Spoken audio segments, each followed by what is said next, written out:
Hi everyone, I'm Ajay, a PhD student at the University of Auckland. I'm here to present a part of my PhD work that is focused on automated generation of assembly schedules in precast building projects using reinforcement learning.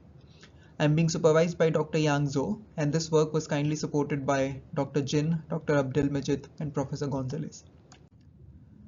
So global housing crisis is a widely recognized problem. As per a 2024 report by World Economic Forum, nearly 3 billion people need houses by 2030. Considering this scale of construction, offsite construction is expected to play a key role due to its superior time, cost, quality, safety, and sustainability performance as compared to traditional on-site construction. Looking at the offsite construction, precast buildings are seeing an increasing trend. For instance, precast concrete is the mainstream prefabrication method being adopted in China with a fraction of 83%. Adequate assembly scheduling in precast building projects plays a crucial role in coordinating with upstream and downstream processes and the overall project success. Traditionally, assembly scheduling is done based on the experience of site professionals, leading to subjective and potentially suboptimal solutions.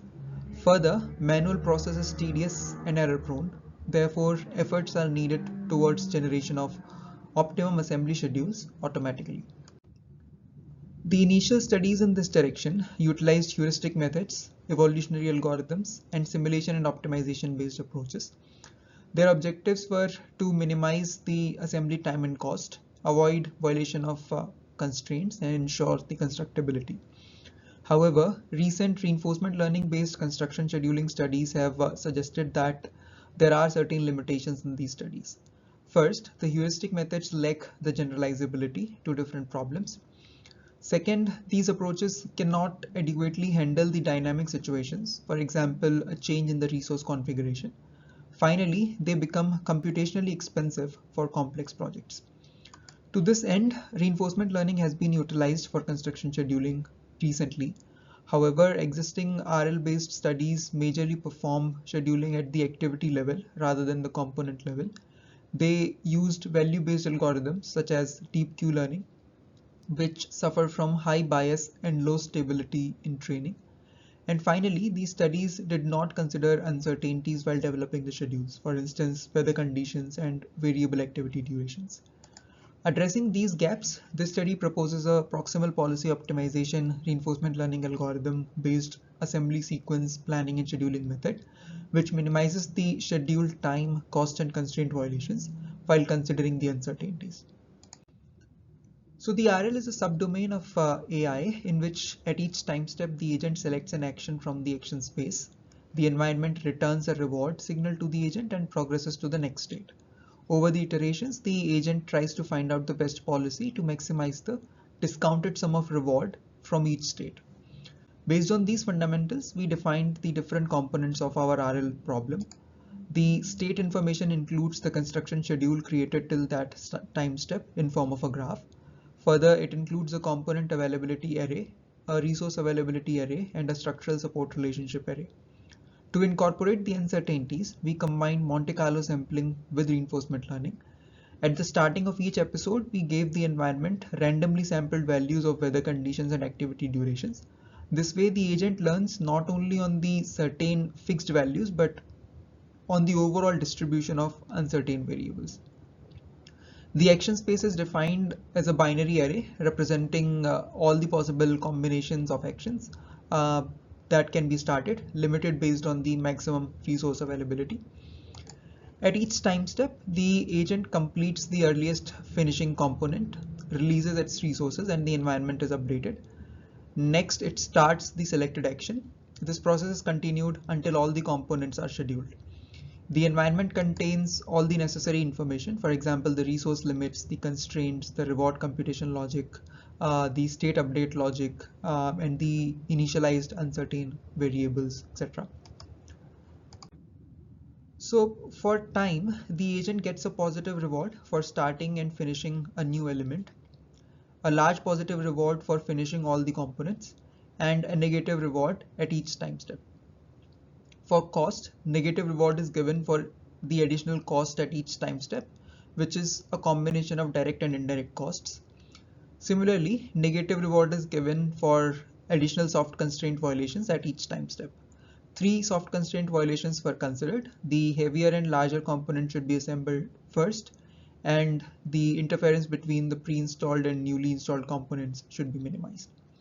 Moreover, at each time step, the action masking is applied to the violation of hard constraints, for instance, resource availability, component availability, and structural support relationships. So the figure here shows the overall PPO architecture proposed in this study. The embeddings of the state information are created using neural network layers. Fully connected layers are used for everything apart from the construction schedule. For the schedule, previous studies have utilized graph neural networks, which failed to capture the dynamically evolving temporal graphs. Therefore, we used temporal graph networks with temporal graph attention layers. They encode time features in addition to the node features and use a self-attention mechanism to identify the important parts of the graph to generate the embedding.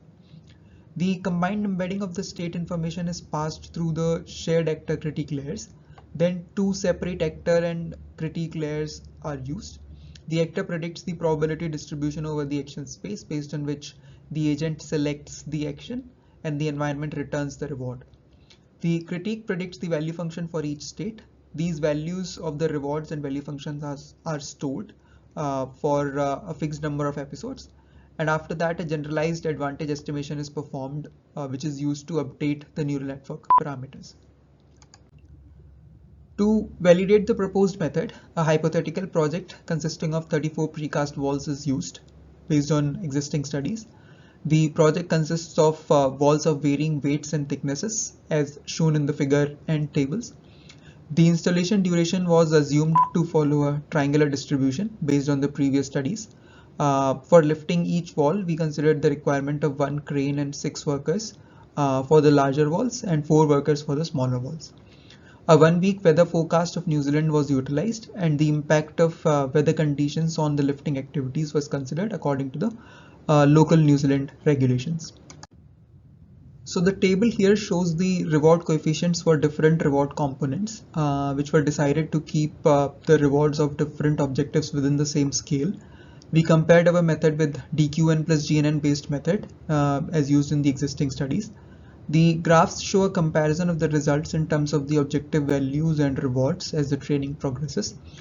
A 100 episode average is depicted as the variation at each episode level was very high due to inherent uncertainties in the system. Looking at the average constraint violations, our PPO based method shows significantly consistent reduction with stabilization at around 3000 episodes. And at the end of 5000 episodes, the results of our method were nearly 15% lower than DQN plus GNN. Looking at the duration, the performance of both the methods was approximately similar for around 2500 episodes, after which it becomes inconsistent for DQN plus GNN. For the costs attained by our method were at the lower end as compared to DQN plus GNN. A sensitivity analysis was conducted to understand the impact of the change in reward scales. As evident, the change in the reward is majorly contributed by change in number of constraint violations. For scenarios S1, S3, S5 and S6, the increase in the reward was much more prominent as compared to the rest of the scenarios. This is because the variation in time and cost in this specific problem was very small. Similarly, as the scale changes, the time and cost rewards also varied. However, the difference is minute as they vary in a very small range. Therefore, a more holistic study on a larger example would be conducted in future. So in this study, an RL-based method for automated assembly sequence planning and scheduling is proposed using PPO algorithm, Monte-Carlo Sampling, and Temporal Graph Networks. A validation experiment on a hypothetical project is conducted, which shows that the method performs better than DQN plus GNN in terms of stability and quality of results and training time. In future, the proposed method would be validated on a full-fledged real-world project. To avoid the subjectivity and understand the trade-offs due to the reward coefficients, Pareto front generation will be explored. The method can be extended towards multi-agent systems, and reward engineering can be explored for improving the training time and getting early convergence. Thank you.